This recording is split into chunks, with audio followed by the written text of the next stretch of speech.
Next question వచ్చేసి కాకతీయుల గురించి తొలి ప్రస్తావన ఏ శాసనంలో ఉన్నది అని చెప్పేసి చెప్తా ఉన్నాం. సో, ఇది బేసిక్ క్వెషను. సో, చాలా సార్లు రిపీటెడ్‌గా వచ్చింది. సో, ఆప్షన్స్ వచ్చేసి ఆప్షన్ 1 మాగల్లు శాసనం, ఆప్షన్ 2 బయ్యారం శాసనం, ఆప్షన్ 3 పోలవరం శాసనం, ఆప్షన్ 4 పిల్లలమర్రి శాసనం. సో, వెంటనే మీరు ఆన్సర్ చేయాలి. కాకతీయుల గురించి తొలి ప్రస్తావన. ఇక్కడ బయ్యారం శాసనానికి, మాగల్లు శాసనానికి కన్‌ఫ్యూజ్ అవుతారండి. కాకతీయుల గురించి తొలిగా ప్రస్తావించిన శాసనం ఏమిటంటే, ఈ క్వెషన్‌కి ఆన్సర్ దానార్ణవుడి యొక్క మాగల్లు శాసనం అండి. కాకతీయుల యొక్క వంశవృక్షం గురించి తెలియజేసేటటువంటి శాసనం ఏమిటంటే బయ్యారం శాసనం అండి. రెండింటికి డిఫరెన్స్ గుర్తుంచుకోవాలి. అలాగే కాకతీయుల యొక్క మూల పురుషుడనేవాడు కాకర్త్య గుండన అని తెలియజేసినటువంటి శాసనం ఏమిటంటే, అది కూడా దానార్ణవుడి యొక్క మాగల్లు శాసనం అండి.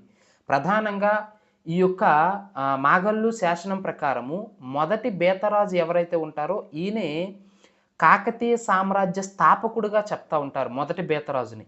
అలాగే రుద్రదేవుడు ఎవరైతే ఉంటారో ఈ రుద్రదేవుడు అనేవాడు స్వతంత్రాన్ని ప్రకటించుకున్నటువంటి మొట్టమొదటి రాజుగా ఈ యొక్క మాగల్లు శాసనమే తెలియజేస్తా ఉంది. సో, మాగల్లు శాసనం ద్వారా మల్టిపుల్ సోర్సెస్ మనకు తెలుస్తా ఉన్నాయి. ఏమిటి? కాకతీయుల యొక్క తొలి ప్రస్తావన అంటే మాగల్లు శాసనమే. మొదటి బేతరాజు అనేవాడు కాకతీయ సామ్రాజ్య స్థాపకుడిగా చెప్పింది కూడా మాగల్లు శాసనమే. మొదటి రుద్రదేవుడు అని చెప్పేసి చెప్తా ఉంటాం. ఈ రుద్రదేవుడు అనేవాడు కాకతీయ రాజుల్లోనే స్వతంత్రత ప్రకటించుకున్నటువంటి మొట్టమొదటి రాజుగా రుద్రదేవుడిని చెప్పింది కూడా మాగల్లు శాసనమే. ఈ మాగల్లు శాసనం ప్రకారము ఈ మాగల్లు శాసనంలో నలుగురు రాజులను పేర్కొనడం అనేది జరిగింది. అదే ఎవరంటే ప్రధానంగా గుండన, ఎరియ రాష్ట్రకూట, అలాగే బేతన, అలాగే కాకర్చెగుండన. వీళ్ళ నలుగురు గురించి పేర్కొన్నది మాగల్లు శాసనం.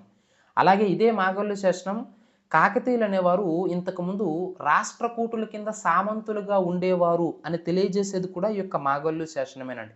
సో, ఇలా ఈ దానార్ణవుడు మాగల్లు శాసనం ద్వారా కాకతీయులకు సంబంధించినటువంటి పుట్టుపూర్వోత్తరాలు ఎన్నో మనకు తెలుస్తా ఉన్నాయనే విషయాన్ని మీరు ఇక్కడ గుర్తుంచుకోవాలి.